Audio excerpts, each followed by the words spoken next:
we're live on the internet. Great. That's where we wanted to be, on the internet. Not off of the internet. All right. I'm making sure this is coming up on Twitter. It does. Yeah, there we go. There's a bit of a delay, but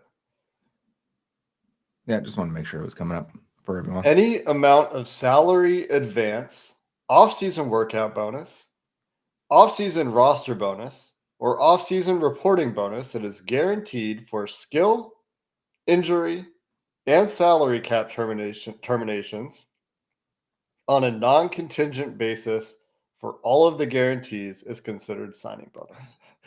Right away, did you see we got a comment from Jerry? I don't like this headline. We talked about this real fast. Like, what should the headline be? What are we talking about? And is free agency over? It typically is in a week. I mean, there's not after a week, and we're now in past 10 days. There isn't much to choose from. The waves go by much faster than you would think. And from here on out, it's usually 1-year deals for these guys. Good morning. Good Sorry, afternoon. Jerry. We didn't mean to scare you. It's morning for Jake. That's specifically for you. Do I have to get my notepad and calculator out for this live stream? I don't even think we know yet. Please sign a starting guard. Agreed. In the case of an off-season roster bonus, Jake's reading the collective bargaining agreement. in the league year in which the player is required to be on the roster to earn the bonus, the rules set forth in the subsection should not. What does that mean? How many lawyers do we have in the chat?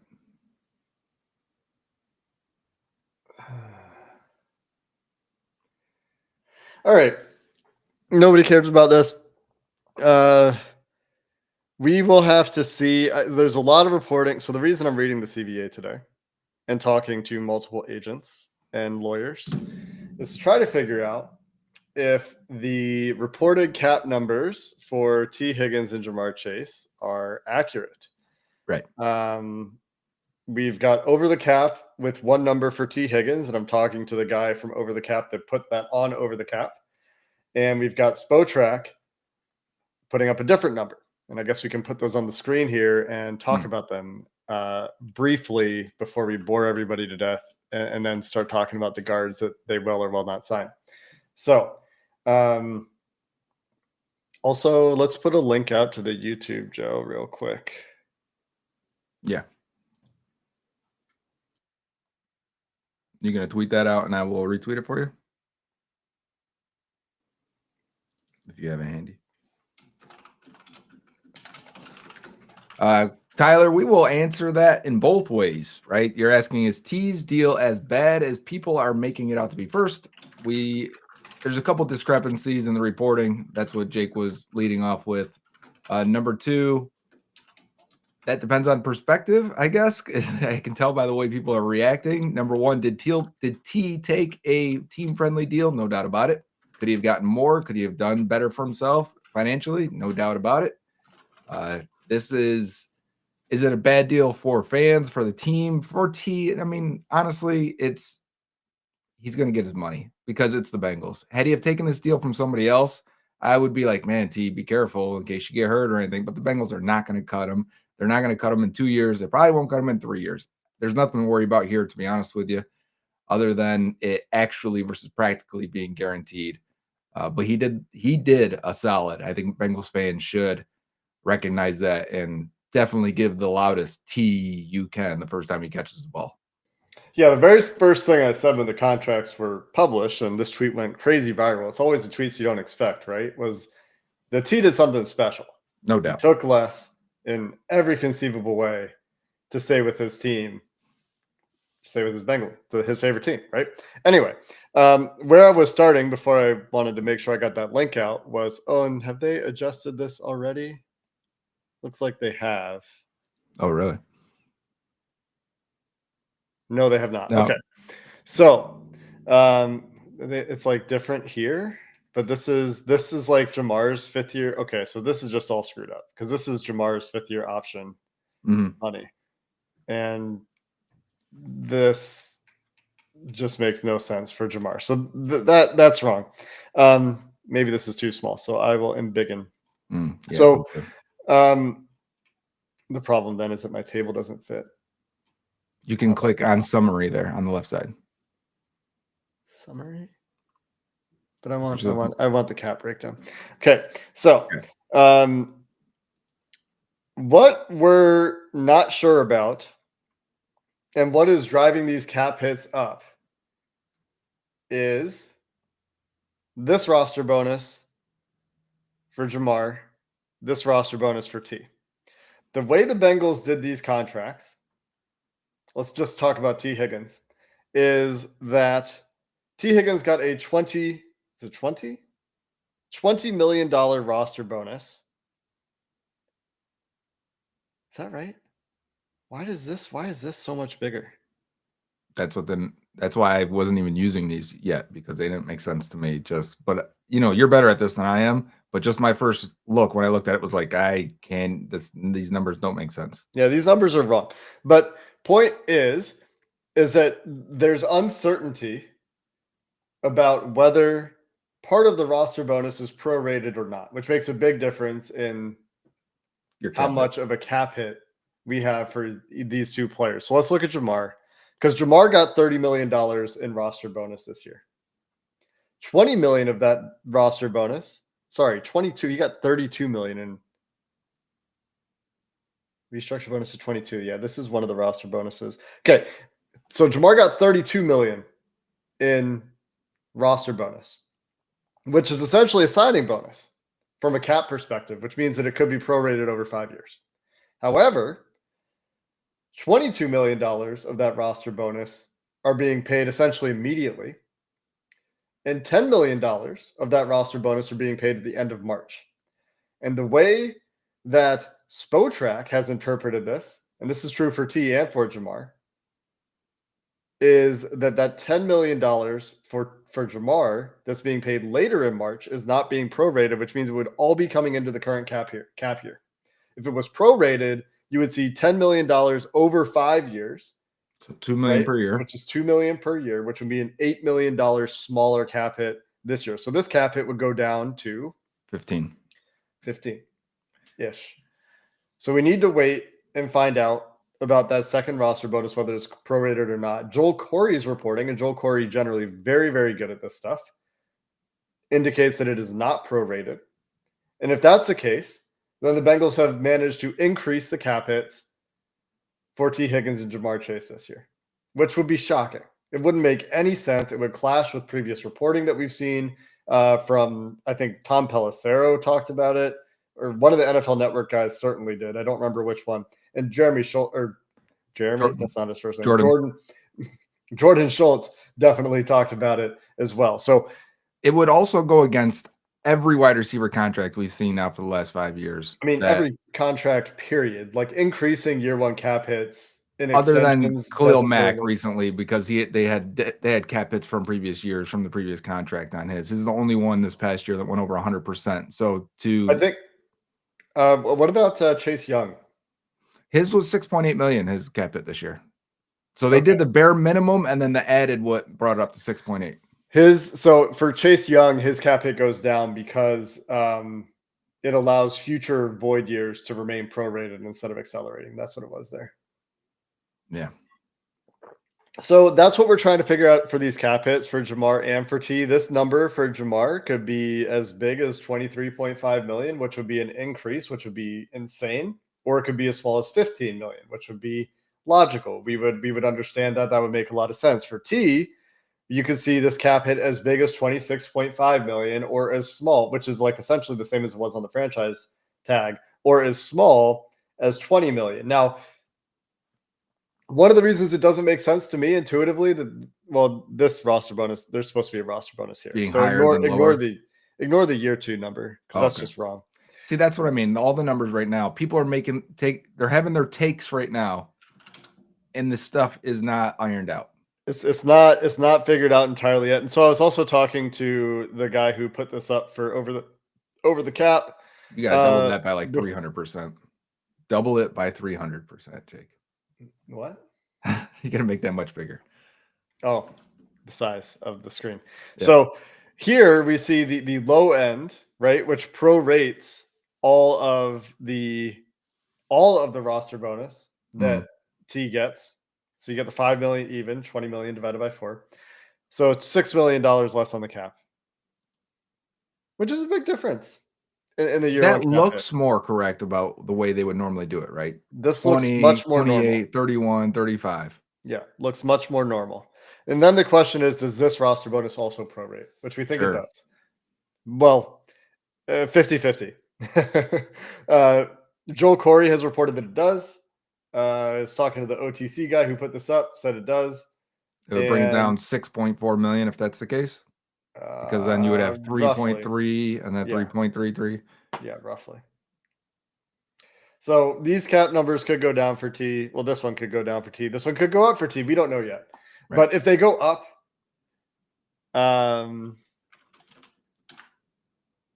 then like if it's 26 million for T, which did I put in here? No, I put Jamar's up to 23. So if Jamar's is 23 instead of 15, cap space gets pretty tight. Make that much This- bigger for us, too, please. Yeah, thank you. Keep reminding me. Mhm. But this could go up to $30 million in cap space. Right. Or, $21 million in practical cap space, including all the expenses that they'll eventually have to deal with. Which brings us to, are the Bengals done with free agency? Well, if the cap hits went up for both T and Jamar, I would say yes. If it's a $26 million cap hit for T and a $23 million cap hit for Jamar, then they actually have like $10 million in cap space, including all of the eventual expenses they will have to cover. Now, that doesn't include potential cuts for Zach Moss and Jermaine Pratt and Cordell Volson, all of which could be happening. But I would say that they're done with any sizable, significant deal. I would say based on the timeline, also we're done with any sizable, significant deal anyway. Because looking at who's remaining, there's only a couple guys that are still 27 and maybe younger in that range that are good players that are currently healthy. Like that's the other part. A lot of guys that are still there aren't healthy right now. Yeah. And here's why I would say that's not necessarily the case, Joe, is that any 1 year deal has an oversized cap implication on year one. So if this was the year they were going to sign Calais Campbell to a 1 year, $4 million deal, $5 million deal. If this is the year they're going to give Brandon Scherf a 1 year deal, or Zadarius Smith a 1 year deal, which I think would be closer to 10 million. And Scherf might be closer to 9-10 million than 7 million. Then you would need that cap space. You would also need a little bit of cap space if they're going to redo Trey's deal. Trey's cap number most likely would go up at least $5 million. Maybe not at least. In the ballpark of about $5 million. Yeah. So if this number is $5 million, $8 million bigger because of Jamar's roster bonus being prorated or not, that's why we spent the time talking about it. And probably lost a bunch of viewers in the process. So it's still going up. There is obviously some work left for the Bengals to do. Joe, is the thing you wanted to show in here, or is no, it's not actually, but I can share my screen if you want to. Yeah. Stop. Why don't you do that? Right.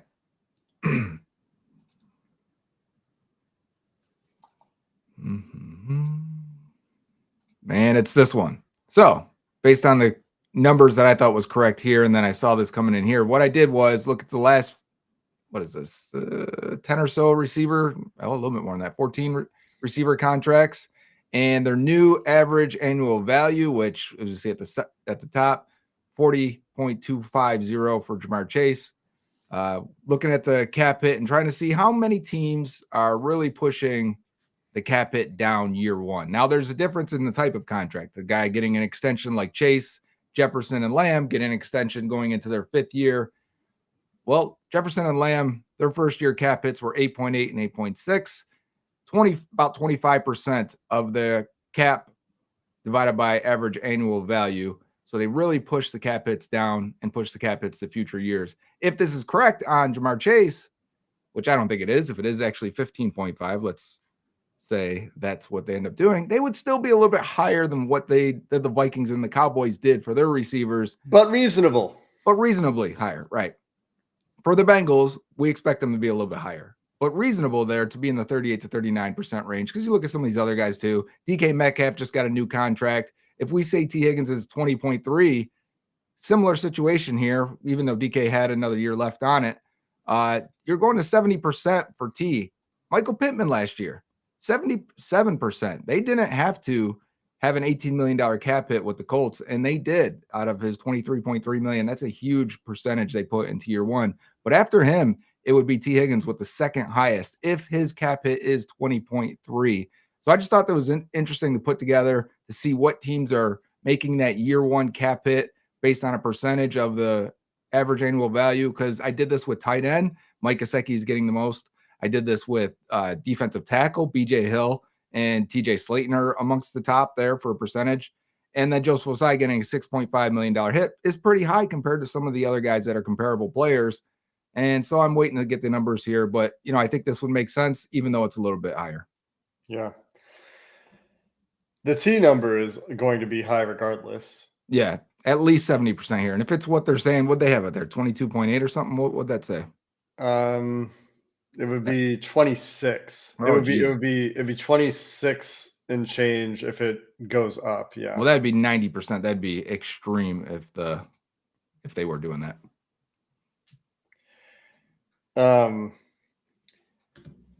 Yeah. So this is the Bengals way. The Bengals overinflate year one cap hits more than they need to. But I thought that this was going to be the case for the Bengals before free agency started. And we will get to all these comments talking about Lucas Patrick and all. I've seen a lot of questions that are good questions that we'll talk about here. I'm just saying, I see you guys. We'll get to them by putting them up there. Before, going back to Duke Tobin's comments at the Combine, didn't think they were changing their structures. They like not having dead cap, which is wrong and dumb, but they like it. And they like having cap flexibility, even though they often don't cut players early. Sometimes they do. Sometimes they need to. Sheldon Rankins, Alex Kappa. Last year, every team does that. The Bengals are doing it more and more because that's the reality of the league. You can't carry those players at those numbers. Then you and I sat here on a stream before we were on Twitter, and we did a mock free agency, and we could not spend enough cap space trying to put as much cap hit into year one as we could. And we couldn't. We ran out of cash based on our projections for cash before we could run out of cap. Yeah. And based on that, it was like, oh, the Bengals are going to have some structures we really don't like. And the thing that makes it even harder to be too critical of them for is they're still on pace to spend well over their normal cash. Their normal cash over cap. They're still on pace to be about 10% cash over cap. If Trey is done, if Trey is not going to get done, then maybe they don't get there. Right. Currently, they're not quite to the cap based on the numbers that I've put in here for cash over cap. Currently, they're at $280 million roughly in cash spend. Actually, no, they're right at that is the unadjusted cap. They're currently at 100%. So any players they sign from here on out are going to put them cash over cap. And we think they will get to 8%. Trey Hendrickson would do that individually. He would get them about to that 8% number. So people are asking, what's the reason to overinflate year one cap hits? And should the cap be as low as possible to acquire other players? Is there a future benefit? All these questions. I mean, we would agree with all of you, right? I would have argued before this and did argue before this offseason, treat it like it's a 2 or 3 year window. Try to push cap hits off until, 25, 26, 27, until 2028. And then deal with it then. The cap's going to continue to go up. So let's try to squeeze those extra 2 players onto the roster, which is something that the Bengals have never cared about doing, because if they cared about doing it, they would have gotten these deals done last year. Or at least for Jamar, and saved, the $5 million in cash per year. So, I mean, all your questions are right. It's hard to come up with good explanations for why the Bengals do things the way they do. Zach is kind of getting to something that maybe the Bengals see it as, which is hypothetically they'll have a little bit more cap space in the future, but because of the way the cap goes up, $1 million today is not $1 million tomorrow. Yeah, I'm with you. It's hard to not sound critical when they do contracts like this for a couple of reasons. Number one, we kind of, even when we say they may spend like 8% more in cash this year. I mean, they could go further if they wanted to. They could push it further. What is one reason why you'd make a cap hit bigger is to limit the cash you spend, because then you would end up needing those 2 extra players on the roster. Maybe it's 3 extra guys on the roster. You're going to spend a little bit more cash to bring those guys in. And instead, I think the Bengals look at it like we need to limit our cash spend, even in a championship window. This is them being aggressive, right? This is the way they've operated mostly. I guess 2020, 2021, they're most aggressive. 22 is decent. And then 23 and 24 is kind of like, what are they doing? And then we're sitting a week in a free agency of even 25 going, what is going on? But this to them, they probably feel like they've been spending a lot. They're doing a lot. They're being aggressive here. They're trying to get Trey Hendrickson. But the truth is, they could go so much further. They could push this so much further. And if they're not going to do it now, when are you really going to do it? These are the prime years for these guys. If you wake up in 2028 and say, you know what, let's go for this. What, when Burrow's 31, 32? How old is it going to be at that time? If my math is off there, it's kind of silly. Like, do it now. Let's try and run it now. And understand here, if they were to say, free agent class wasn't great, guys. There wasn't a lot of places to spend this money. I would have found ways to spend your money, but I do understand that sentiment. I think we've warned that as well. Like, hey, the O-line, the guards aren't great out there. You're going to have to go get one of the few guys, and then that's it. Even Tevin Jenkins, we're starving for Tevin Jenkins, but he was a guy that clearly couldn't come to an agreement with someone for a starting job or had injury issues and ended up signing with Cleveland Browns last night. And now we're sitting here like a lot of questions. What's going on with Brandon Scherf? Where's Will Hernandez? Well, Will Hernandez tore his ACL last year. Brandon Scherf is considering not even playing anymore and retiring. So we have to you pull back. Nobody's wanted Dalton Reisner for how long? Shaq Mason was just cut. There's nobody left, guys, if that's the situation you're in. And what that means is the guard position is going to be a problem next year. And that's even with spending premium picks at that spot, which they almost have to do at this point. And hopefully we're not talking about the first round, frankly. I mean, I want to value this as well, but there's not real, like, unless it's Membo falling out of the top 10, which I would just be saw a mock with Campbell there. insane. Campbell, Campbell, sure. Right. Like, if you get one of those guys, Do it. all right. But you want to talk me into Tyler Booker or Ray Zabel. I mean, even the Texas tackle. Like, Yeah, and I would feel Banks better about inside. that one, but Kelvin Banks. I mean, moving a tackle inside with your first pick versus getting an impact player. Now, if you can get an impact player and it lines up, okay. Yeah.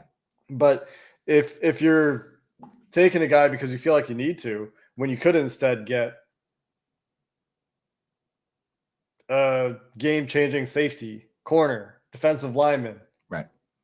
I don't know about Jahad Campbell anymore because the shoulder. And if you can't get him on the field until December, a guard would play 1,000 snaps though if he wins that job. Whereas a safety, but like Billy Price could have played 1,000 snaps if he was healthy. And I've done the research on how often guards actually look good as rookies. It doesn't happen that often. It's a rare thing to be a plus player. You may get some nice flashes, even to take like Amarius Mims last year. It's not just guards, it's offensive linemen and defensive tackles usually. Yeah. The trench positions are tough for rookies. Even Mims, we saw a lot of flashes. There were good games, but overall, was he a plus to the offense? I don't know if he was. We would take an Amarius Mims at guard right now, but impact-wise, would it be some huge impact? Probably not. It may keep you from getting Burrow killed 5 more times an entire season. But again, that's once every few games that we'd have to worry about it. Well, and do you have that luxury of taking a first-round player who may not be who long-term, maybe he fixes your guard problem. Maybe you have a guard for the next 5 years. That'd be great. Yeah. But maybe his rookie year is pedestrian. Right. That's the Do point, you have really, that right? luxury? And going back to your point, Joe, something I wanted to say when you were talking about like this is the time to go for it. You could totally see the Bengals waking up in 4 years. Yeah. They get to the end of these deals with the receivers. They're like, shit, if we didn't do what we needed to do, now this assumes they don't get it done, right? Like when they have Burrow and those guys, they could certainly win. I'm not saying they can't win with this roster. If Al Golden is the golden boy and does what they need him to do on that defense, simplifies things, gets guys playing bottom 10 defense instead of bottom 3 defense. If a third of the picks they've spent on defense the last few years even hit partial of their potential, Yeah, if they're average players, right? then your defense is probably good enough to let you potentially do some damage. Like you go against a juggernaut like the Eagles, maybe you're in bad shape, but then that's going to depend on the offensive line largely too, right? But the point is, like they could still win, but you could see them waking up in 4 years being like, oh yeah, we're running out of Joe Burrow time here. Maybe we should push the chips to the middle of the table a little bit more. And then the question is going to be like, why didn't you do this when you had T. Higgins and Jamar Chase in their primes? Urgency.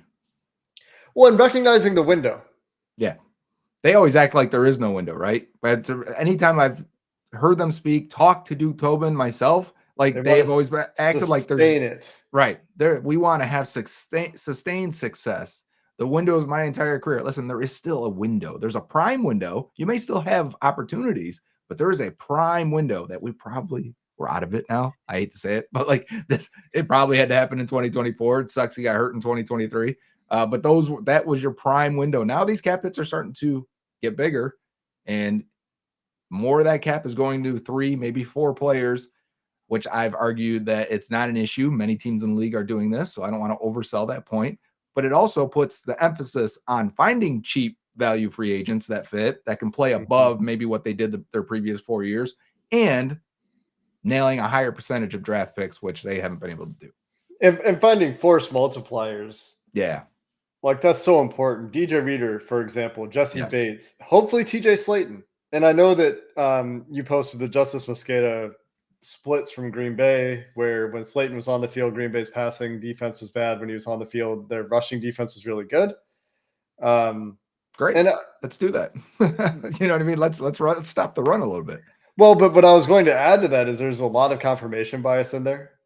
Like when Slayton is on the field and the other team is passing the ball, you're probably in a neutral down and distance. You're probably in 1st and 10. And it's you're much probably easier also to pass. Getting caught, right? When the wrong personnel, like, shit, maybe we should have. Well, yeah, but like even if it's just he's out there for 1st and 2nd downs and it's 1st and 10, passing the ball on 1st and 10 is much easier than throwing the ball on 3rd and 10. And he's not on the field for any 3rd and 10. So he's coming off the field in the high leverage passing situations for Green Bay anyway. Yeah. And so there's going to be a little bit of inherent skewing of those numbers.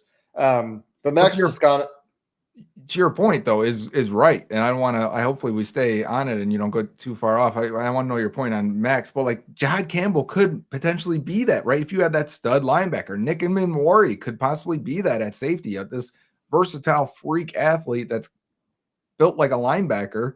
Maybe it's Mike Green. Maybe it's Walter Nolan. There's a lot of guys that could be force multipliers in different ways. Maybe it's Derek Harmon if you want the guy that's going to be the pure disruptor.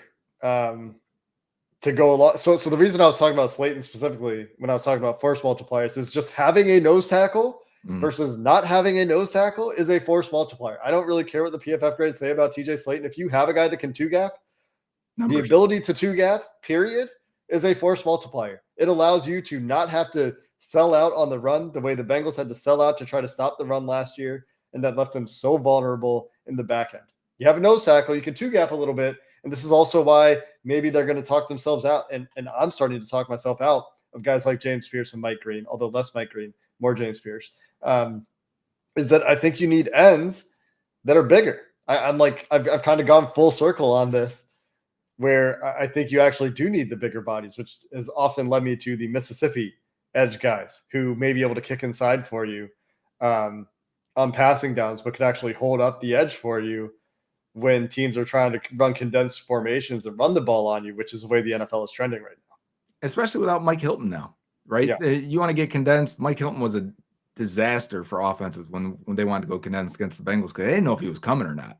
And now, and honestly, I think Dax can do a lot of it. Sure, he's not maybe a psycho that Mike Hilton was, but he's a really good blitzer. He's good coming forward. He's a supercharged Mike Hilton in terms of athleticism and size that, maybe they can get some of that out of him. But Hilton was just such a rare player who's still sitting out there. Actually, now that I think about it, has there been a Bengals player signed elsewhere that's worthy of anything?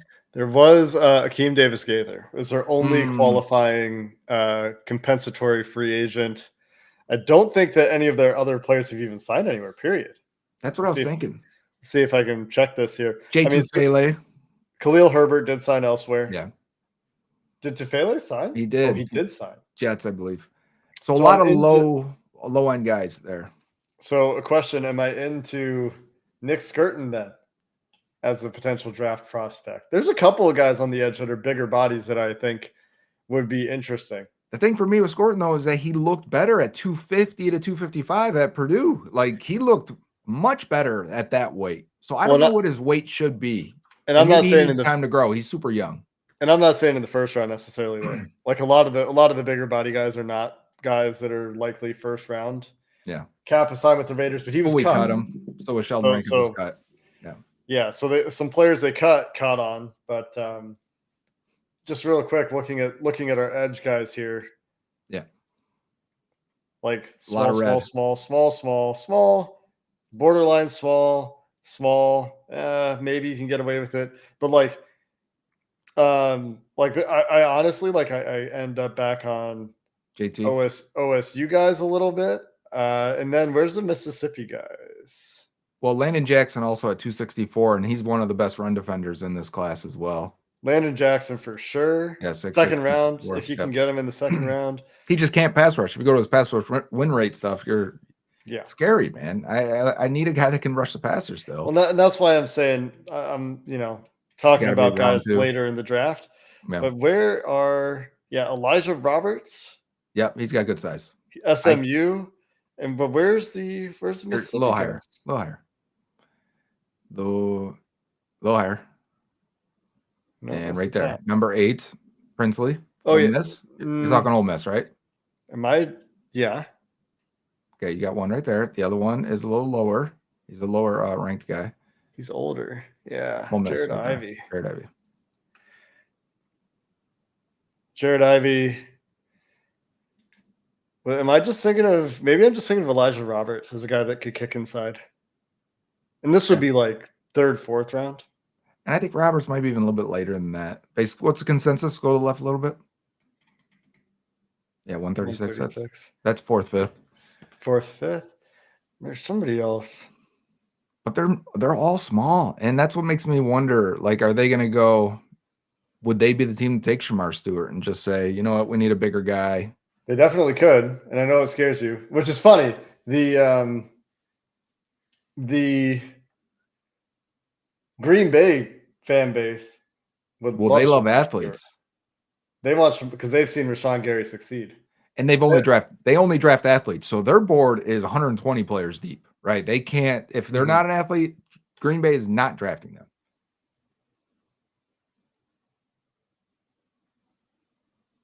So that's why they're waiting on Kenneth Grant today. I saw a lot of them talking like, oh, we need Kenneth Grant to test well. We need to add another one to the board. We're pretty sure, by the way, just reading texts about this topic, we're pretty sure that Jamar's cap hit went down. It should be 15 and a half. Should probably be 15. Draft guy Jared here telling us about Ashton Galoti. That's actually, I'm pretty sure it's Galoti. Pretty sure it's not Gillot or whatever. Robinson or base ends. Yeah, the defense tackle Nebraska also. We have him at D tackle. We may have a couple guys at D tackle actually, if you're looking for them, Jake, that are 280 pounds or so. Well, but then like I have then also been talked out of guys like Aeneas Peebles, just like there's just no place for, like maybe the Bengals could pull it off because of the construction of their defensive front right now. But give me CJ West, man. Like just give me CJ West and I'll be happy. Just let me get Walter Nolan at 17. Is that too bad? Can I? Is it Yeah, too you can much to get. ask? Yeah, I mean Nolan, Harmon, Because Nolan Nolan is a Harmon. tremendous run defender also. And Yeah, so Nolan is kind of like a do-it-all. I get a 300 pounder that I think is a great athlete, great versus the run, and I can see the flashes of pass rush where I'm like, oh yeah, he'll be fine. Hmm. Like those are probably those are the ones that seem to fit most nicely in my head. I don't like the D tackle class as much as others once we get past the first round options, especially now that I feel like the Bengals need a pass rusher. Because like if they Yeah, draft Tyleik Williams, I'm sure he's going to be a good player. But good God, we like how can we draft him and put him in the rotation? Are we just stopping the run inside? Well, then I need a DN that can kick inside somewhere. yeah. Well, and that's exactly it. We were talking about this before we started streaming. Kenneth Grant going through his pro day today, and you can't really draft Kenneth Grant unless you think he's going to be Dexter Lawrence. You can't really draft Tyleik Williams unless you think there's serious pass rush upside. Like Tyleik Williams could be DJ Reader. I guess I mean I mean if he's going to be DJ Reader, you got to take him in the second round, right? Like you'd take DJ Reader in the second round. No doubt. And it stinks to have these blatant needs and blatant archetype needs, right? Like I need this kind of guy because now I'm blind to players that may be good in 3 years when we don't have TJ Slayton, or you Mm-hmm. find out McKinley Jackson's no good or whatever, or you don't have BJ Hill and you have no run defenders. And you're like, you should have taken Tyleik Williams in round 2. But you couldn't because you forced yourself with your previous moves. And that's kind of where we are with the Bengals free agency right now, right? Is that they have had this nasty habit the last few years of forcing themselves into the draft with dire needs for starting level players. And that's Yeah. kind of where they are again. Do we have a depth chart, the Bengals depth chart in any of these documents right now? I may have one. Give me a second. I know you have one. I Yeah. usually put one in one of these, but I guess I haven't done it yet. And I guess if you've already done it, you can copy and paste it. But you want to share your screen? I'm pulling it up 1 second, making sure I've got it because I don't remember last time I updated it. I want to make sure it's got everyone. We can update it on the go. That's true. Let me hit my share button then. Jordan Birch might be a good end option. I agree. I've come around on Jordan Birch as an option for sure. When like who was it? I mean, obviously you have to look at the film, and that's a big part of the process. But it was current Bengals fan favorite Brett Coleman, I believe, who looked Brett Coleman's at the man, by the way. I really like Brett Coleman. who looked at Birch's pass rush win rate. Man, he's way down. Looked at Birch's pass rush win rate, and it's bad. But he spent a lot of time lined up between the tackles. And when he looked only at his pass rush win rate, when he was at least over the tackle or outside the tackle, it was significantly better, like above average. So when there's this thing that happens, and this is also true to some extent for Shamar Stewart. There's this thing that happens with college edge rushers, depending on the scheme they're in, depending on where they're being asked to line up, that could limit some of their analytic numbers and make some of these things look worse. Could you make that a little bigger, maybe? I can, of course. 1 second. Josiah Stewart ran. So Did he Josiah run? Stewart, he's a littler guy. Probably won't be a Bengal. Feels like a Buccaneer. Yeah, that probably checks out. But somebody put a clip of him up in the last week that I saw of him just absolutely running through J.C. Latham 2 years ago. That's how you get Nolan Smith. Nolan Smith, yeah. Yeah. Do these guys want to run through someone's face against the run? Mike Green does. So that's why I like that.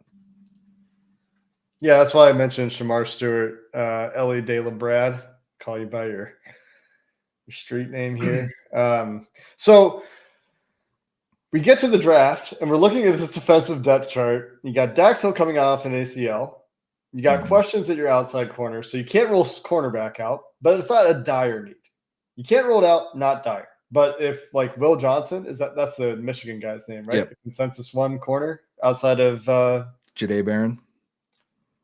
I was going to say the Colorado kid, Travis Hunter. If you can get a top end corner in the first round, got to consider it. Certainly got to consider it in the second round if certain guys fall. but you're not forced there. At least you're not forced there. You got to put 3 linebackers on here to start, Joe. I know Do they're going you? to be mostly in nickel, but it's going to be more 3 linebacker snaps than they've had. Anyway, they need a second linebacker. So at some point, you That's why I need a got Burks linebacker. here with a bold Yeah. name rather than the guys that don't have it as backups because he's the next guy off the bench currently. So you for sure need a linebacker because we're expecting Jermaine Pratt to get cut. Right? Yeah, I mean, I think so. Yeah. Although I was looking recently, you know what's funny is because with all the L Golden potential man coverage stuff, I went back over the last 4 years on PFF grades to look at all the defenders and man coverage, and I plan on writing it all out. Jermaine Pratt has been amazing in man. Surprisingly, he's been really, really damn good. 1 year, like an 84 grade for a whole season in man coverage. I think he is better in man. When he's in zone, like he'll occasionally end up appearing to freelance. I don't want to say that he is freelancing because he will come after me if I do and I'm Well, you wrong. don't But know for sure sometimes. So I agree with you. It does exactly appear that that. way. But sometimes it looks like he's not in a position where you would expect him to be based on where everyone else is on the field. But you need a linebacker. Yep. Do you need a linebacker badly enough to take one in the first round where the best option has a shoulder, might not play until December? Probably not. You need a safety. Do you need a safety badly enough to force yourself to take one in the first round? Probably not. Probably not. Then you get to the defensive line. You need defensive linemen. Do you need a defensive lineman badly enough to take one in the first round? Probably. Right? Yes. Oh, I'm with you. I'm not disagreeing at all. I don't want to start Joseph Asai or Miles Murphy. And I still think both of them will play better than what we have seen at any point in their careers. But that is not good enough if you're trying to win a championship. And they're not good enough on the interior either. Even if McKinley Jackson and Chris Jenkins are 20% better. Right. Unless McKinley Jackson is 20% better than the way he finished the season, in which case he's going to be a really good player. That'd be fun. He finished the season really good. He did. And like we're honestly like glass half empty on a lot of these guys from development because we haven't seen a defensive player develop since who's the last Pratt? defensive, like Pratt Wilson? But Wilson, like we Wilson thought was would be good. pretty good. We had him as a fringe first rounder. Yeah. It's Pratt. So okay, on the defensive side of the ball, if we're ranking severity of need, edge, defensive tackle, Linebacker. then what? Then linebacker? Probably linebacker. And then it goes to maybe, all right, so there's needs. You need more pass rush and you need more juice inside. So I need another defensive tackle with that. I need a DM that can be a starter, future cornerstone player. Like that in 2 years, even with Hendrickson this year, in 2 years, potentially, you don't have one. So you need a cornerstone end at some point. You need to find it. That is maybe the most pressing need on the defense. I think it is. And then from there is all upgrade opportunities. Well, I would say if you can get a cornerstone defensive tackle, that's just as good as a cornerstone edge. You're right. You're not wrong. You're not wrong there. Like if it's Walter Nolan's still there, I'm not going to disagree at all, right? Yeah, if you like just thinking about the Bengals history here, right? Like if you can get a Geno Atkins versus a Trey Hendrickson, those players are equally valuable to you. Maybe even more in the interior. Yeah.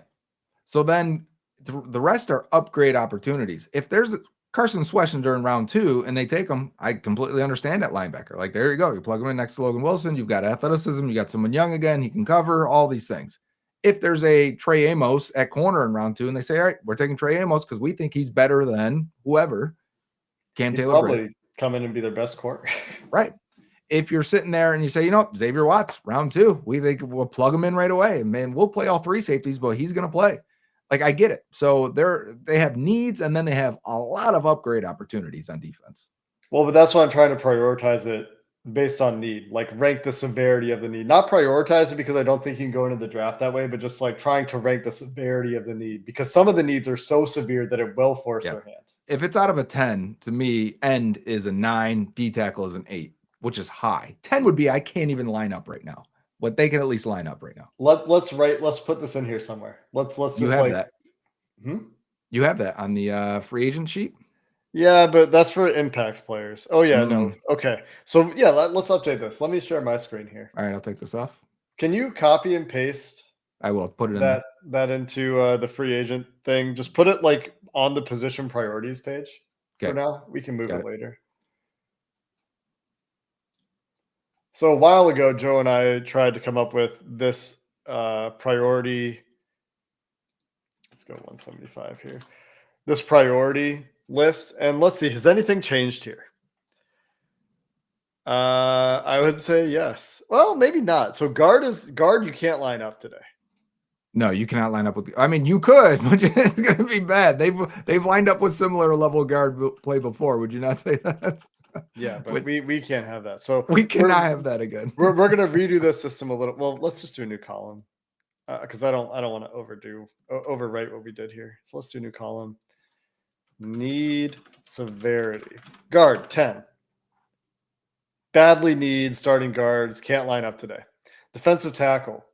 You said 8. I think I agree with you. Defensive end, we said 9. I think I agree with you. Safety. Like a 5 or 6 in there now. I'm at a 5 or 6 for safety. Where are you? Just below. We listed at free safety. Are we saying all? Because we do have strong safety. Oh, we have free and yeah. Okay, let's say free. 6. Yeah, I'm at 6. Like I'd like it, and I will take it if that's there. I've taken a safety pretty much every mock I've done, but I don't force it. Yeah, tight end need severity. I would say it's like a 3. Like this is not something that's a burning need at this point. It would be great to get better there, but I don't think it's like we have to take a tight end. I think it's higher than that. I think replacing Eric All is on the table. I think getting better at Drew Sample is an opportunity.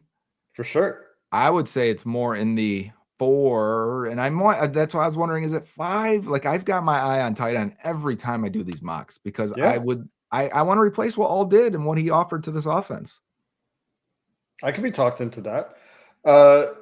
Here's why I would reduce the severity though is not having that I don't think has a significant impact on the ceiling the majority of their offense. Right. Like they can still score 35 points and they did without having that guy, and they did it. Yeah, just last year, and not having, for example, like so compared to safety, right, where you would like to get better, and getting better there levels up the floor of the defense. Yep. It reduces the amount of missed tackles, bad angles, and can potentially increase your range at the back end, which is something they need badly. So to me, there's a bigger gap between safety and tight end. I could be talked into a 4 because it could open things up for your offense. But the reason I started at a 3 is... Let's settle at a 4 then. If you were a 3 and I was thinking 5, let's settle at 4. That's fair. No one in chat is disagreeing with us. They're talking about other things. They're talking about... I'm surprised that... Oh, okay. It's a great question, though, over here. We got a few good questions on this. Here's somebody that disagrees with us. And it's our guy, St. Palmy. I don't know how his... Palm? One day... You can tell us how your name is supposed to be pronounced. I'm surprised that Jake and Joe think that edge is a bigger need than defensive tackle. How many defensive ends in this draft do you think are better than Osai and Murphy? Well, we had a fringe first round grade on Osai. So if we think of that, and he's still only 25 years old, I get that point. Also, Murphy's still young. We had him as a second rounder. So still both of those guys should be better than they have been. No doubt. I'm thinking more long term. So this first round pick, if we're talking about a first round pick at the end, that's 5 years. And Osai's not going to be here. Hendrickson's not going to be here. Murphy may or may not, if he needs to take a big jump, though, for him to be here. You're going to have to make a decision on his 5th-year option after next season. Like he needs to hit the opportunity in front of him is huge. It looks like he's training, so he should be because this is where you make your money this season and make your name in the league for the rest of your career. If he takes a big jump, there's nothing wrong with having him and whoever you draft in the first round as your DNs for 2026 or 2027, 8 and 9, and maybe even 2030. So there's nothing wrong with that. For me, I think there's a It's probably only Pierce, it's probably only Mike Green, and then you get close to like Nick Scorton and guys like that. I don't love the DN class if I'm looking for a DN one. Mhm. So you're right there on that point. There wouldn't be a lot of guys that are better. Izuraku could be better than all of them. And this guy we probably haven't talked about enough because he's a little bit smaller, but so is Green and Pierce. So I don't know. They're in that grouping, and I hope they're better, and I expect them to be better, but it does not stop me from taking a D end and needing a more pass rush on this D line. And then there's some lottery tickets in the defensive end group as well this year. Like For Shamar sure. Stewart is a lottery ticket, and if he Yep. hits, he's going to be great. Fun. And it's possible that he's being overthought because of the production stuff. It's possible, but we also have a lot of information that tells us, yeah, we should be thinking about those production numbers. And then we got a comment in here. Cindy Wells, Harmon is going to end up being Chris Jones 2.0. I could see it. That's definitely possible. That's why I keep talking about Harmon when we talk Yep. about defensive tackles. I would take Harmon. If Walter Nolan ends up going way higher and we're like, oh shit, you went number 9, and they take Harmon, I don't have a problem with that. Well, and if they took Harmon over Nolan, I don't think you have a significant problem with that either, right? Like they're close enough that I would like Harmon to flavor. test though. We had Oregon's pro day. It doesn't look like he tested. So you know me, I would love to see that and know that for sure. We saw him go through drills. We did. And so there's GPS data on him going through drills. And he ran, right? He just didn't do everything. Mm-hmm. Okay, linebacker, severity of need. I mean, they don't really have a second starter right now. Right. Is this our first 7? Does it come behind D tackle because of position priority? We have to, or position value? Yeah, like if Oren Burks is starting. That's a problem. But how bad of a problem? Right. It's like a running back. It's like a bad running back starting. And he was really good for the Eagles in the playoffs. They might have the best linebacker coach in the league. So the Bengals have Al Golden back. And the linebackers played really well under the linebacker coach they got from the Saints. So I would be inclined to call this a 6. Let's say there's Xavier Watts and Carson Schlesinger in round 2. And they want to pick between those two. Watts. You're going Watts. So then, yeah. Positional value there, though. Right. Then you would say linebackers maybe a little bit lower than safety. You got 6 on safety. Is it a 6, but a lower? We're trying to find consensus here. Do you disagree on safety? Do we need to elevate safety? Well, that's why I wonder. Because I think Battle can be a lot better. I think Geno Stone. This is free safety, though, right? It is. You're right. And looking at Geno Stone's grading over the last 5 weeks after Joseph Ossai made that comment, Stone was solid. And I would think that Al Golden is going to ask Geno Stone to do less. Yes. He was playing way too much single high free safety. Which is going to require Al Golden to play a different defense than he did at Notre Dame. But maybe that just elevates the safety need. I mean, it depends on what you think Al Golden's going to do. Is he going to keep playing a bunch of single high man cover 1? Then free safety becomes like a 9. No one plays that much man in the NFL. I know nobody plays that much. But it's going to up. It's going to go up, right? Yeah, the rate's going to go up. So maybe free safety is actually a 7 and linebackers a 6. Yeah. Especially because Pratt is still on the roster right now. I'm doing this assuming he won't be. If they draft Watts, would you be surprised if they turn around and cut Stone? No, not at all. Right. So it's not too dissimilar from a situation. Because I think if they draft a linebacker, they'll turn around the next day and cut Jermaine Pratt. It's so weird that they chose to cut Kappa preemptively and then didn't sign a guard and didn't cut Pratt, who's in the same situation but requested a trade, and they signed a special team third linebacker. Anyway, corner. Are we in agreement on what we've got here so far? Yep. Corner. Because I like the 3 plus the 4 and the 5. If DJ Abi's my 5, so the need, the depth really doesn't have a need there at corner. I think if you're saying Josh Newton and Ivy, and then DJ Turner, whoever is the guy that's not one of the top 2, you're okay at depth, and you're young across. but there's an upgrade opportunity, which means to me would be a 5 and above for absolute needs. 4 and below should be upgrade opportunities where I've got my eye on them, but I don't absolutely have to have one. Should we come up with the key here? Well, I'm just looking at our key that we've kind of made. Well, because with tight end, we kind of define that there. But yeah, I like this. Can't line up. We have a 10, we can't line up. 9, we barely line up.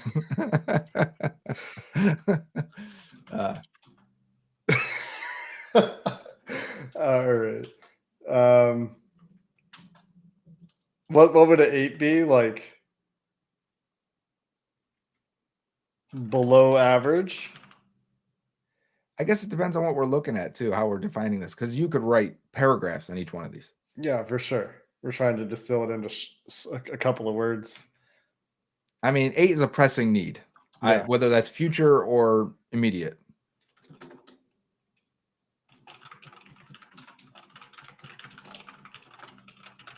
I like that.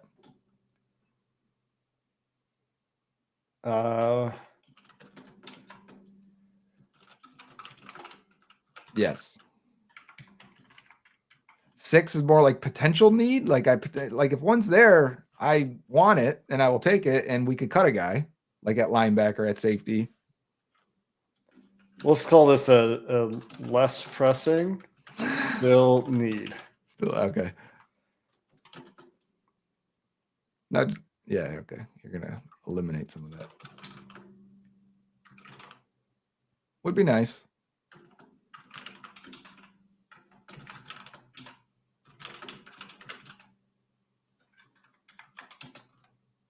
Three, two, one.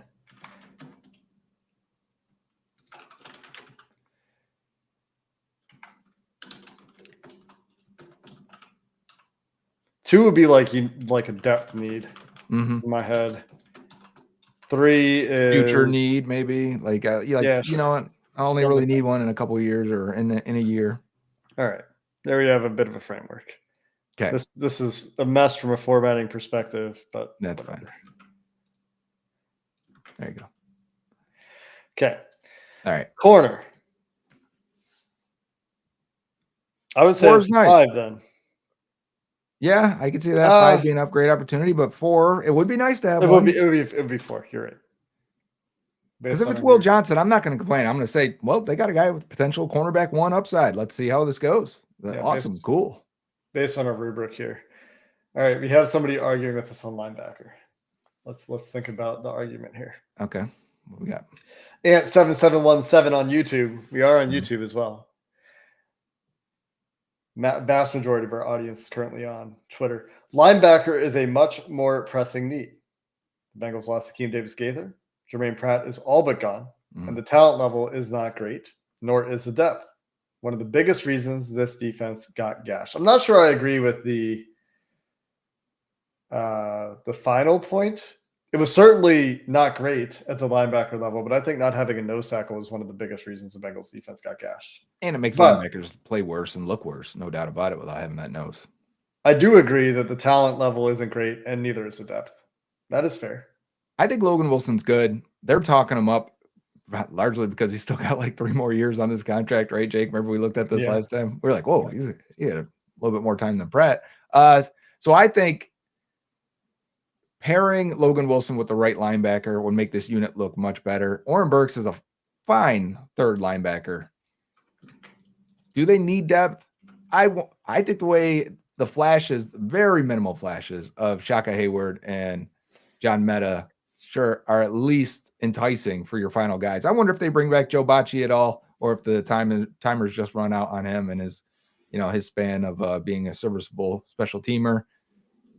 But if they get a guy, if it's Jahad Campbell, now how do you feel about the linebacker unit? Like at that point, you've invested way too many resources, or maybe the maximum resources that you would want to invest. 2nd round, I'd be like, okay, they see linebackers as a big need. And then we would probably come back and say, you know what, we're probably low on linebacker. There's probably more of an 8 or a 7 in their mind. And that guy's an immediate starter and probably impact player. Like a 2nd round linebacker could win rookie of the year. That's the impact those guys typically give you. So like, I'm not against it. I agree, but it's so much of an upgrade opportunity that you really only do it if there's a guy there that you love, rather than some of the higher needs here where it's like, where the hell are we finding a guard?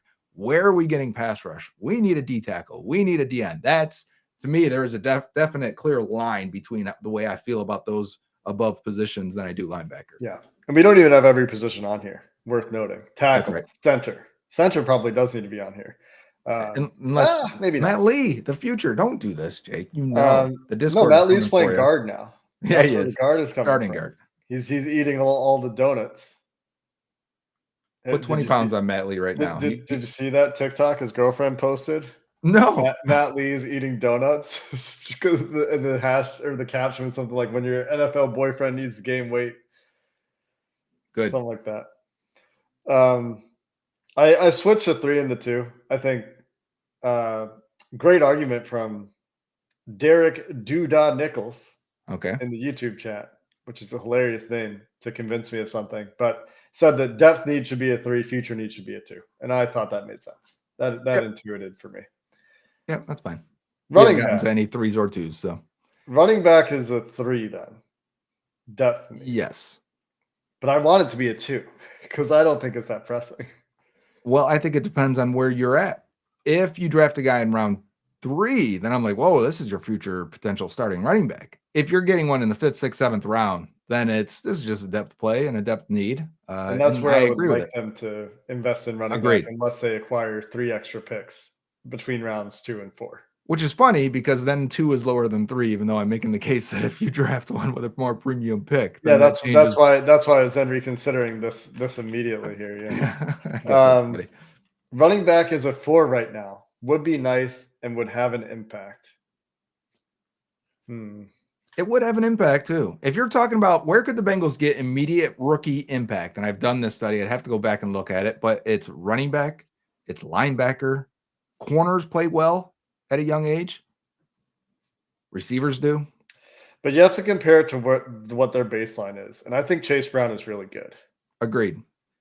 And the corner, even at corner, if the Bengals are getting, let's use like PFF grades, getting 63 grades for all 3 guys, a rookie playing better than that, now it becomes dicey. The Bengals are getting 50s like they are a guard. If you go get a 62 guard next year on a PFF grade, I'm happy.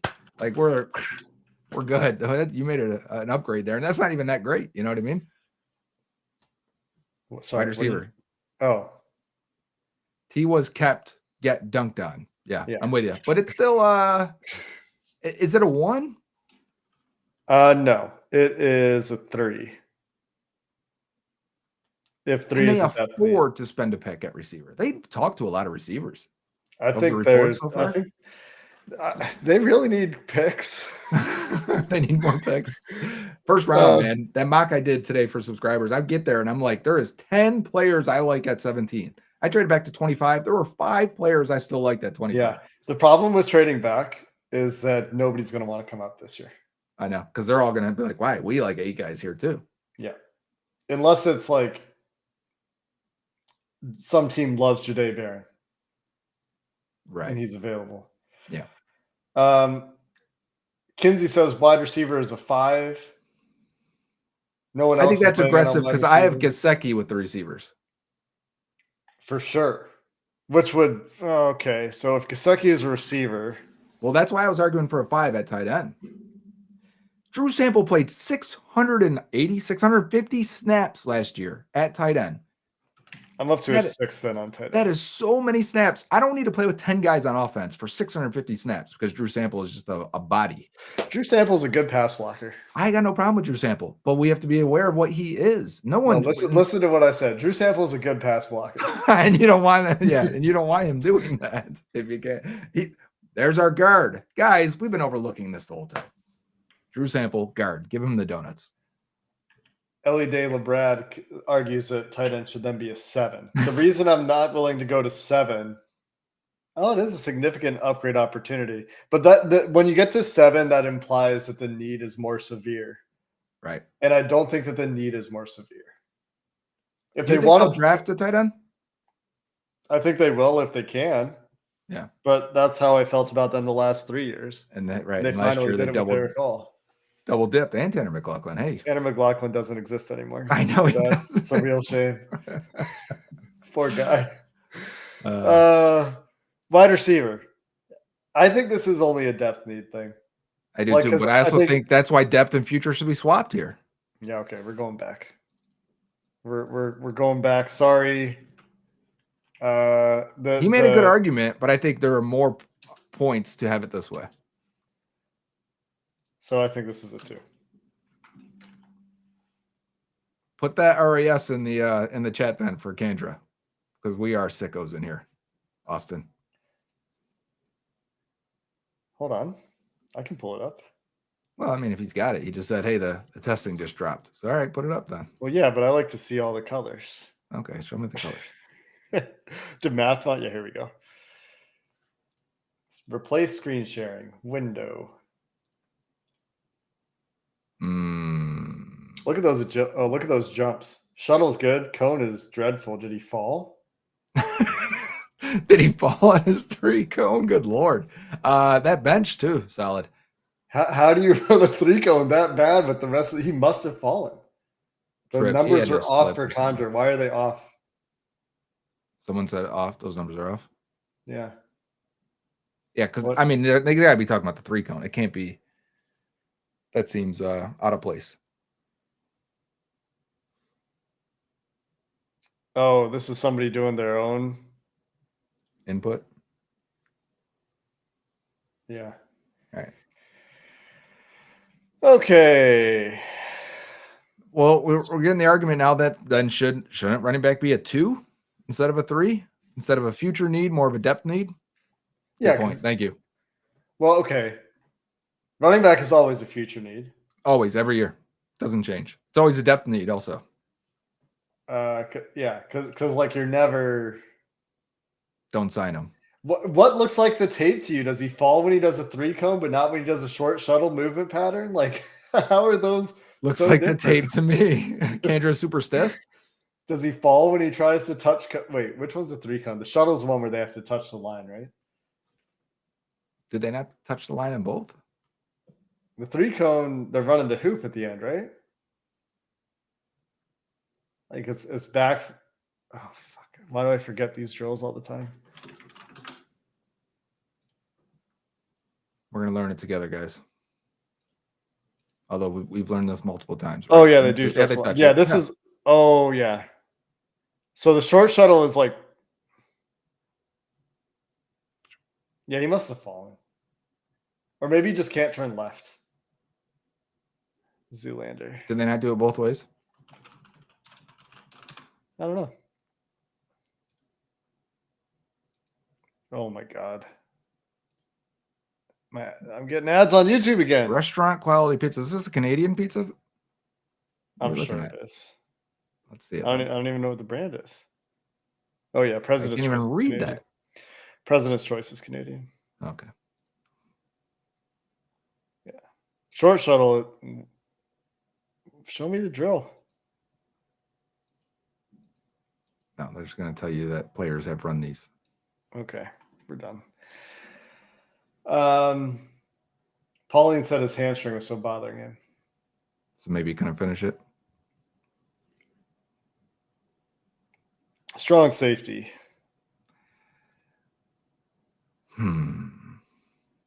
5? 4? Both definitions fit there. Yeah, but like maybe Battle's good. Agreed. And also, I don't think Battle has to only be a strong safety. And I felt this way when he was drafted. Yeah, he's not the athlete with the range, but there's no reason he tackled well, he hits, he's a thumper. But I also think as split safety, there's no problem with him back there. And yeah, he's fine. He's a fine half field or quarter. If I can get Nick safety. Emanwari, who's a freak next to him, maybe I could piece that together a little bit. Sure, neither one's a true deep middle of the field, Jesse Bates, but those guys are kind of rare anyways. There's only a handful of them in the league. Well, there's a couple in this draft. There is. But if I found, and I want to put free safety snaps if Neil is in here at the safety position on that tab, I want to know how often they played free safety. We don't have that yet. We typically do, I believe. So I'd like to. But what I was going to say is putting a 4-3 guy next to him in Emanwari could be intriguing with Battle. It's not ideal, but I don't think they're in an ideal situation anyways at safety. Watts, Starks, Makuba, Jalen Reed. Yeah, Makuba. I forget about him. Makuba is awesome. He is. And Ja'Day Davis, depending on where you think Ja'Day Davis should play. Barron? Barron. Ja'Day Barron? Ja'Day Barron. Yeah. You had me for a second there. My bad. You're good. He's probably not, but he certainly has the athletic ability to do so. He's maybe a little Excuse bit my friend, Jake. He's a little slow. Yeah, I am a little slow. Maybe Barron's too small. Well, that's what someone was telling me. You know, he's the top corner. He's the best corner. I'm like, yeah, he's small though. And he played a lot of slot. But apparently he's got that dog in him. He's smart too. Mm-hmm. And he gets his hands on the ball. I like Ja'Day Barron. I just don't know. You know, when you already have Dax Hill that you're potentially moving into the slot, when you already have DJ Turner, they've got all these T-Rex arms, dude, for so long. Whether it was Mike Hilton, DJ Turner, Chidobe Awuzie. You could definitely talk me into Malachi Starks in the first round, by the way. Even with poor testing, his GPS numbers were so good that I was like, you know what? Yeah, it wouldn't athletic be on tape. It wouldn't be hard to talk me into Malachi Starks. Mark Schlereth would tell us to draft linemen and nothing but linemen. Big yeah, you got to get at least 2 more tackles, and then 2 more centers. At least 5 guards. He wouldn't know what the depth chart even looks like. So no. So strong safety. I'm probably more like a 2 here. Just the depth we need. I'm willing to. They drafted Dejon Anthony last year for depth. Yeah, but they need another one. Dejon's a. And you got Tyson there still, who's kind of still strong safety. Maybe it is a future need. Because, like, I'm willing to roll with Battle. I am too. I don't want to be unclear on that. But if the Bengals, the only time I really thought about it was with the visit with Eamon Wari. Like, are they just thinking of him as a linebacker, or is it strong safety? Because I don't want them to fuck around with him and Wari if they think he's a linebacker. I know. I don't want to watch that. I don't want a linebacker in the first round anyway. So now you're going to give me a convert linebacker? I think you can talk me into a 4 because we have corner to 4, and I think that this is similar to me in my head. Yeah, because I'm willing to roll with what they got, but if they can get better, who do you feel better about of the 4 young prospects in the secondary? Rank these guys for the chat too. Rank these guys: Jordan Battle, Cam Taylor-Britt, DJ Turner, and Dax Hill. Man, it sucks that Dax got hurt because he'd be an easy one for me otherwise. It sucks that DJ Turner got hurt. He was really hitting that stride, and that Chargers game was excellent until he broke his clavicle, right? What was it? Yeah, clavicle. But like that last game for him was really good, but he was still up and down. For sure. Going into that game. But the flashes were starting to repeat quicker, and that's what you look for before they find their footing and consistency. Yeah, less space between them. Jacob says Dax, Turner, Cam Taylor-Britt battle. Neil says DJ Turner 1, 2 Jordan battle. He's typing them in individual messages. I see this. He's a slow typer also, apparently. Oh, I love Neil. Colton Stephanie, Turner, Dax battle, Cam Taylor-Britt. So we are all over the map here. We are. It's all different for everyone so far. Yeah. Why is a 1 on your scale can't line up and a 10? Okay, we'll talk about this in a second. Because our scales are different. The priority versus severity is opposite scales, and it's confusing people. Opposite scales, Wyatt. We did that other 1 month ago. Yeah. Hill battle, Turner, Taylor-Britt, Dax, DJ, Cam Taylor-Britt battle, Dax, Cam Taylor-Britt, Turner battle, Dax, Cam Taylor. Oh, Dax 1. I like Joel's answer here. Dax and then a 3-way tie for 4th. Nice. Um, I'm surprised. I'm happy to see everyone put Dax higher, at least in their top 2, it seems like, for almost everyone. a lot of Much them. different feeling than what we had, I think, going into last year for sure. Yeah, but then they're going to move Dax's position again. We got I to deal know. with Once that. again, I think that I would probably say I'm inclined to agree with Joel a little bit here. Dax first, and then it is quite muddled. it is. Um, it's very hard to distinguish between Cam Taylor-Britt, DJ Turner, and Jordan Battle All right, then because pick one. Here, you can give your rankings. What I'm thinking is maybe we should change this. Pick one that becomes a good player for the Bengals. Who is it? Dax. You're on Dax. Battle has a shot, right? He Like, does, for sure. I think Turner has a shot. Cam could rebound. We've seen high-end play from Cam. Cam's done some things. And If he we just did watch rebound in the year. he did. And if we just watch the highlights of Cam Taylor-Britt, I think anyone, if you showed them to someone who doesn't watch the Bengals weekly, doesn't know the Bengals that well, and you say, hey, what do you think about these highlights? Well, how good do you think this guy is? You'd probably go, that dude's nice. He is really good. I mean, But it's Cam? consistency. Cam, oh, no doubt. They would show that interception versus the Chiefs how many times? There it is, right away. There's got to be a highlights package somewhere. I bet there's a highlights package on YouTube of Cam Taylor-Britt. And this play is fucking nuts. That's an A. That's an A plus plus plus. If we see a better cornerback interception in our lifetime on the Bengals, that'd be crazy. Runs the route for Worthy. Who the fastest guy in the league? Gets his head around, one-handed. I mean, come on. Falls And to on the the hip ground. too. Yeah. Staying in phase. Oh, I mean, that's just good. And so now all his grades, also PFF man coverage, way better than his own. That also checks out to me intuitively. Somebody just said that.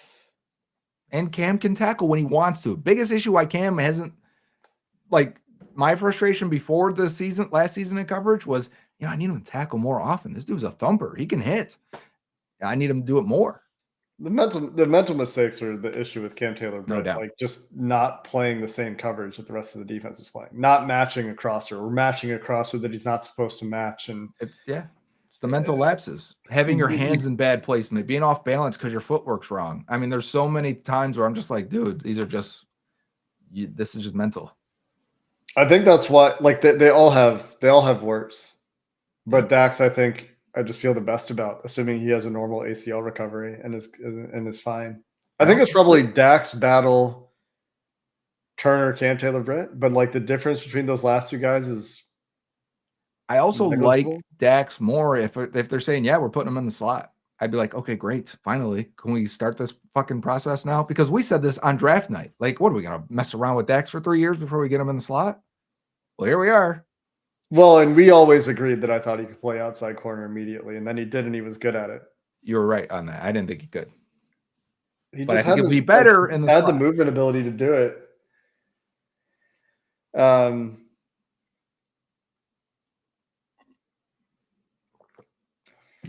Yeah, I think he can thrive in the slot. I think his versatility can play up in the slot. Cam Taylor-Britt, it's just so hard to project. A lot of people are arguing about Cam Taylor-Britt. Like if he can get playing consistently, then he can be like a 1A kind of corner. Contract year. Yeah, big year for him. Big year. He might do it because it's a contract year. These guys do it all over the league. And then he's going to walk. And he's going to walk because really he's been so inconsistent. And he was an older corner as it is coming out. And the prime years are for a corner 21, 22, 23, 24. The last prime year is 25. And then once you get to 26, it's like, yeah. And he's 25. Yeah. Dak should have been the Bell replacement, not Bates replacement. I mean, he just shouldn't have been a safety, I think is what we've learned. Yeah.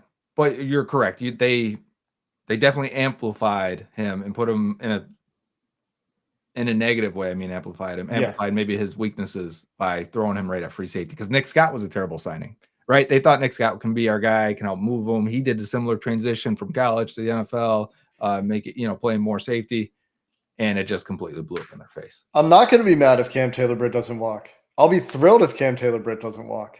That means that he's had a good season and they've Yeah, re-signed a good player. Like, that would be agreed. great. But the more likely scenario in my head is Sa- that Same with even if Joseph he Osai, though. If he has a 10 sack year and they sign him to a 3-year deal at 26 years old, I got no problem. that's great. Then we need to get your list as well here, Joe. Ben Mumford, Dax is the most unproven. How can you feel the best? He's coming off an ACL season-ending injury. It's a great argument. Yeah, I get it. If I said he's coming off injury and Cam's into a contract year, like using all the factors,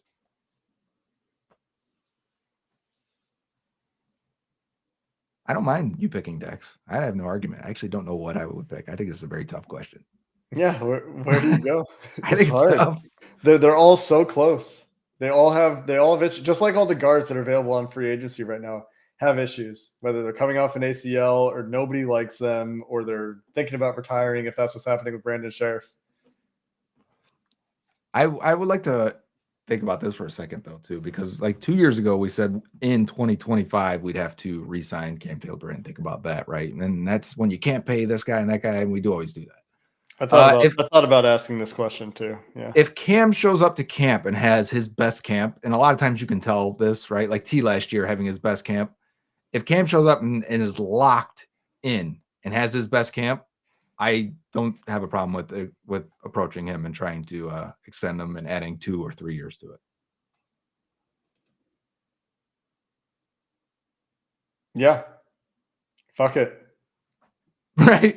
Because they don't have anyone else. And look at the Extend roster. somebody. Extend somebody. Like, Look at the roster in 2 years. It looks yeah. terrible.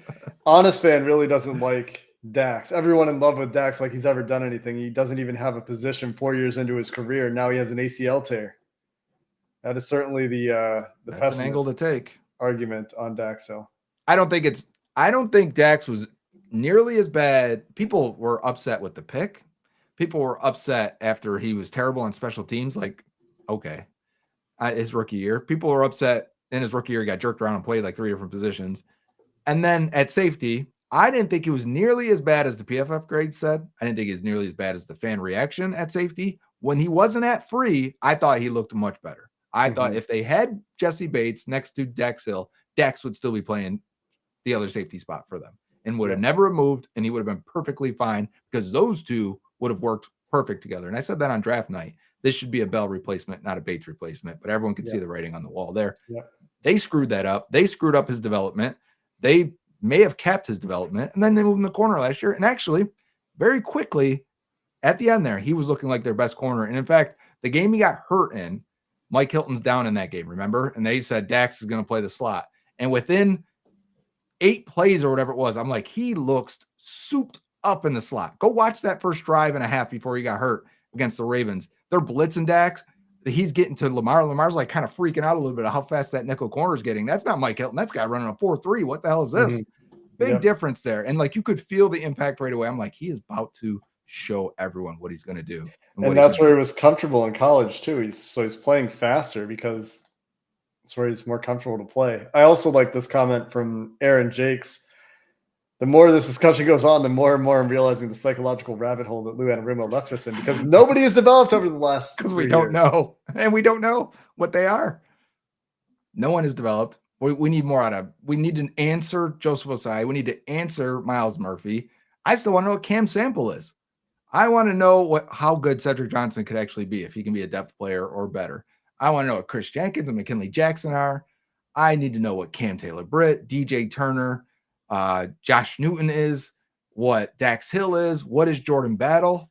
It's insane that the position we're in, where we semi like all of these guys and at the same time hate them all because they're not yet good players. And how do you think the coaching staff feels about that? This mostly new coaching staff. I know they kept their DBs coaches, but like you got a bunch of new coaches that are trying to figure this out too. And they have all the same questions. Like, what are these guys going to be when we get our hands on them, we get them on the field? You'll have a chance to do some of that with the offseason program, but they're not going to have a good feel for that. Not until preseason.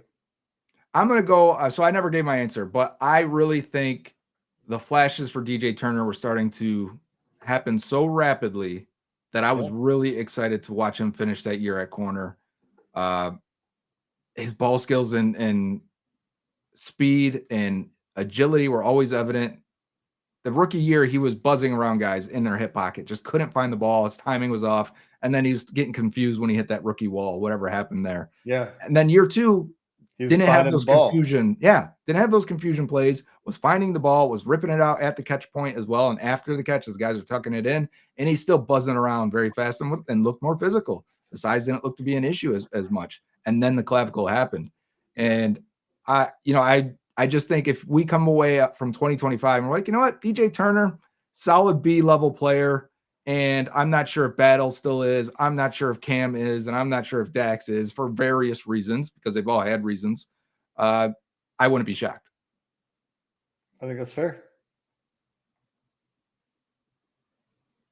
Turner's too small. We got a comment here. DJ Turner's just too small. He is small. No doubt about it. No one's hiding from that. Is he too small to be a number one shutdown type? Probably. Is he too small to be a functional asset to a defense? He is not. We see small guys all around the league that if you have another trait to lean on, if you have other assets to lean on, and he clearly does. Yeah, he's you can crazy closing speed. Yeah.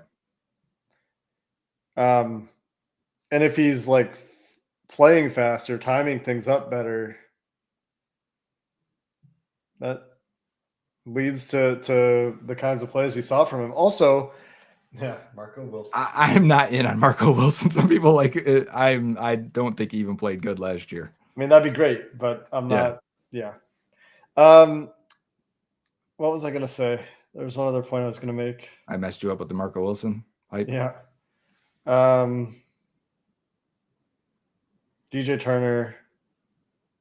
Oh, also maybe just like NFL strength, right? NFL strength program, getting a little bit stronger in his physical peak. Should be his prime. Yeah. Anything else you want to cover here, Joe? Should we? No, I think this was good. I mean, we could talk in depth on the depth forever, I think, and we will. We plan on doing these streams more often, especially. No, we I guess didn't talk about a ton. Is like what are they doing in free agency? Like, are they gonna? Right. Is anything else going to happen? So Lucas Patrick, we're expecting to happen. Yeah, we are, as long as everything goes right with the visit. And it should be a very minimal deal. So I don't think they see him as a starter. I think they see him as a valuable backup. And I agree with that. He can play center. He can play left. He can play right. He's played those three interior spots, which probably alleviates Cody Ford. And if Cody Ford is going to start, like this is a move to me that looks like Cody Ford may win a job because now I have a versatile backup that can replace Cody Ford. But if Ford doesn't, he gets to be the third tackle off the bench, which they don't have currently either. I don't like that either. So all these things I just said are very depressing, but Lucas Patrick is a fine backup lineman.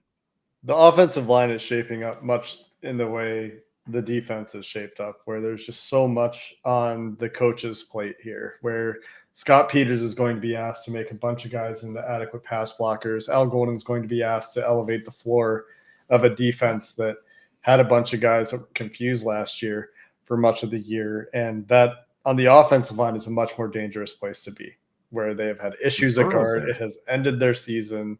It has been injured their quarterback. Has ended their season.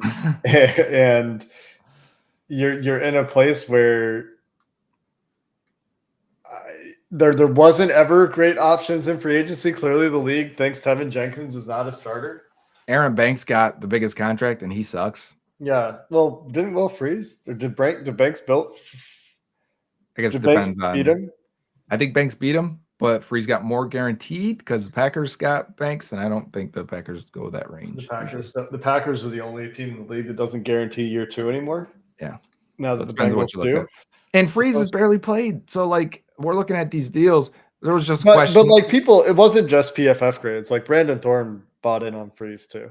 And I saw some people cutting up games, especially after he was signed, and I was like, yeah, he looks fine. I think Sands watched a little bit of Jenkins and Freeze and was like, yeah, Freeze for sure. So questions on Hernandez and Scherf. Hernandez is coming off an ACL injury, week 5 that happened. He's not going to sign until training camp. I've also heard he is a bit rough around the edges, very similar to Dalton Reisner lineman can be at times. And then Scherf is contemplating retirement. So they've reached out to Scher from what I understand, and he probably told them I need some time to think about it. And okay, they respect that. Listen, but if you want to win a ring and want a chance, we got a spot for you if you let us know in a couple months. I don't know that that's how the conversation went, but I'm just saying. Months? You Sure, can't wait a couple months. He may want to miss OTAs. He may want to miss most. I'm sure he does. Right. Don't put a workout bonus in his contract and put the 100,000 you're putting in all of these contracts. Just put it in the base salary. Let the 35-year-old just get his money. Make his decision for him and give him a good chunk of money. Yeah. Like, all right, you're considering this. How about an extra $2 million? Or just like get with Dalton Risner. Right. Get over it and just sign him. Yeah. The scary part is why teams aren't signing him, because he will beat out Cordell Volson, Cody Ford, and Lucas Patrick. And for whatever reason, teams don't want him to win these jobs. Whatever's going on. You desperately need decent guards. More than anything else. We just went through it. That is you cannot line up today with the guards you have on the team. Now they might cut. We didn't even get to the offensive depth chart when we had in there because we talked defense, but we know what the offensive depth chart looks like. It's sad at guard. It's just guard though. It's guard and tight end. We did talk about those two positions. We did. We didn't go look at the depth chart for him, but we talked about the two positions. Like, yeah, tackle depth need. You want a better swing tackle than Cody Ford, no doubt. That's where I keep coming back to Jedrick Wills. James talked me into this. I'd be in if he's like, you're trying to develop him at guard, but he can also be a swing tackle. Like, he has been better in his NFL career than he was last year. That's for sure. And it was when Scott Peters was in Cleveland. So maybe. So you could talk me into that one for sure. He shouldn't be that expensive. So Jedrick Wills, swing tackle, guard development project, perhaps. Like, sure. Maybe signing Patrick allows him, because he's played mostly center in his career, most snaps at center than anything else. Maybe that is how we get Matt Lee, Donut Man, at guard. I think they have to let him get reps at guard this year. No doubt. If they're being honest and not just looking at him as a seventh rounder. I just don't know what else they're doing at guard. You know? I agree. It's scary. There's no better option than, at least, like, he cannot be worse than what they have at guard. I actually believe he can't be worse. I think he could be good at no matter what. And what we learn in the NFL, typically, good players are good players. Yep. Right? Sometimes you play him out of position, and if he's a good player, it doesn't tank them. It may affect them, but it doesn't. They don't turn into bad players at different positions. Like, they might get beat. Like, he might get his ass beat by Chris Jones in a one-on-one. Right. Joe Tooney kicks to left tackle. He doesn't become his ass beat by good, tremendous players, but otherwise he's fine, and you can get through 3 weeks with him. And I think that's what you'd probably be looking at if Lee is good, and we all love him, but if he's good, then he will be fine at guard. They are high on Jackson Kirkland, but that means nothing to me. The guy cannot move. He's Cordell Volson, but stiffer. Right. I'd rather Volson. Less explosive. That's why I said last night, Volson's still their best guard. I understand we are tired of Volson. He's their best run blocker. When he's not stepping on dudes' ankles. When he's not stepping on his teammates. I don't think there's anything Peters is doing to fix that. No, that's just Peters is a hand guy. I mean, obviously feet are important for everybody, but big foot guy. Rex Ryan. All right, Trent Brown signed elsewhere. People keep telling us about that. Great. People did think that Trent Brown could be back to be the swing tackle. Would have been open to it, but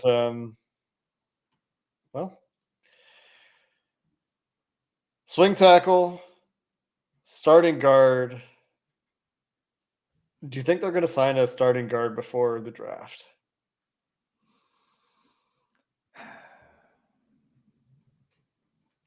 I don't know anymore. I have a hard time getting a read on them doing anything before the draft. Agreed.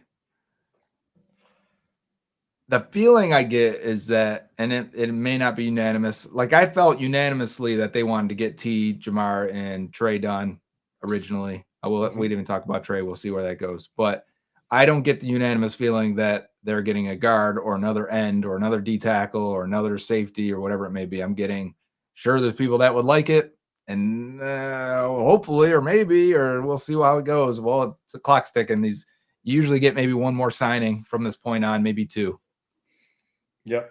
This is still in the territory where they got Von Bell done. So there are still some guys out there that could fit that. Irv Like, Smith, they got done this late. I was trying to think of ones that were Good. useful. Because I'm thinking about Asante Samuel when I'm thinking about Yes, he would. Von Bell, He'd be considered that an Asante Samuel. So Von Bell was signed on day 9. which would have been 2 days or yesterday. Yeah, well, it depends on if you count today or not. But Sidney Jones was day 14. Irv Smith was day 17. They haven't done any after that. And none of those were.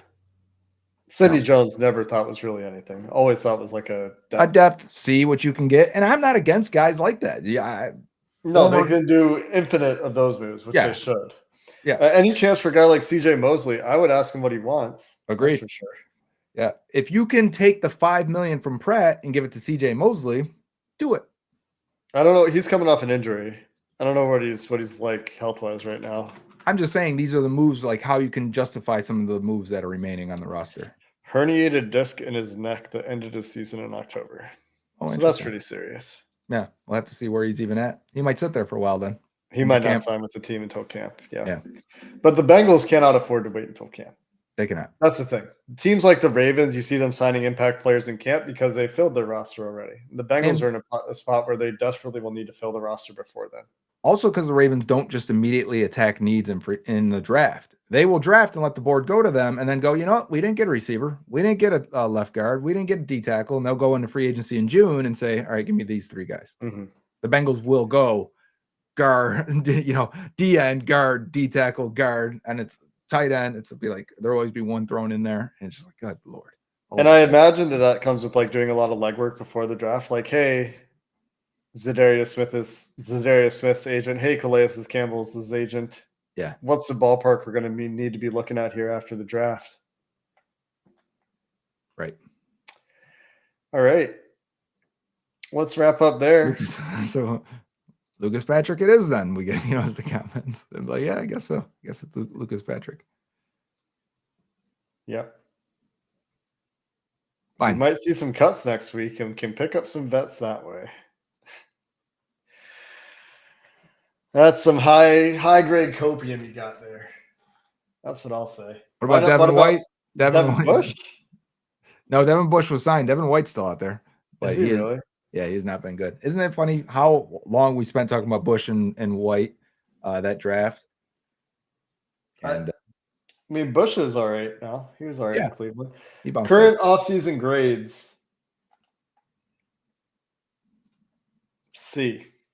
Yeah, I was at C+ still. I think Slayton keeps it from being worse than a C for me.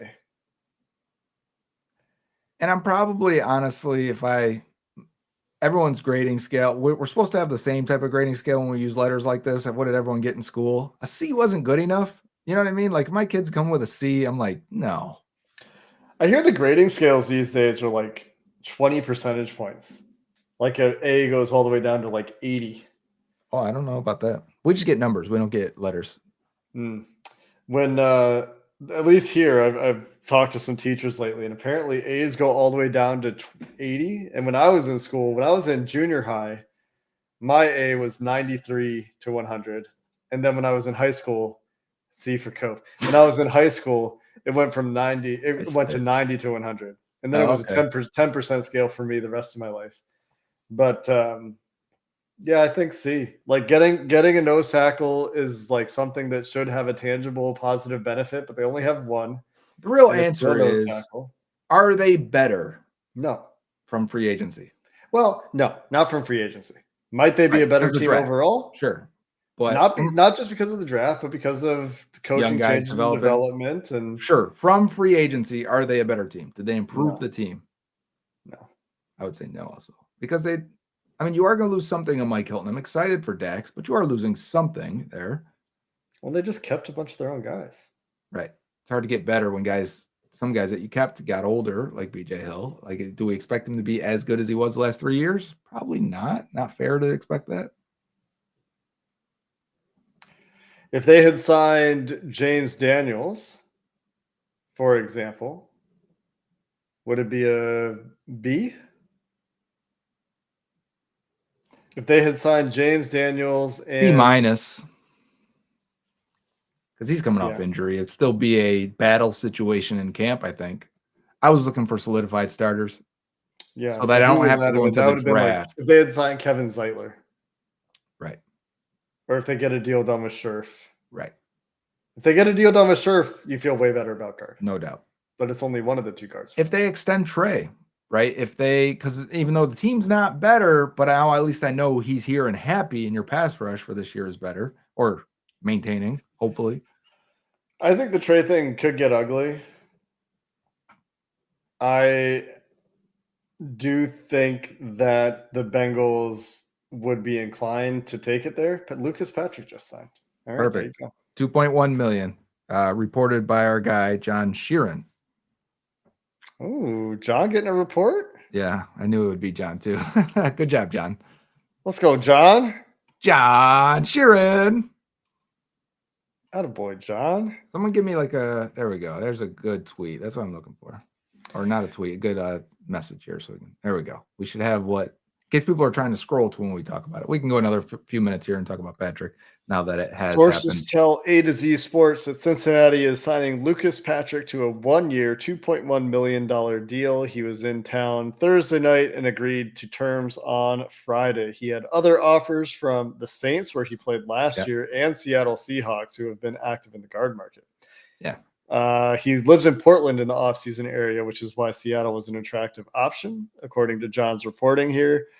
How Lucas Patrick fits the Bengals, according to John. I'm just going to put this on the screen while I continue to read his article to give him some do pub. that.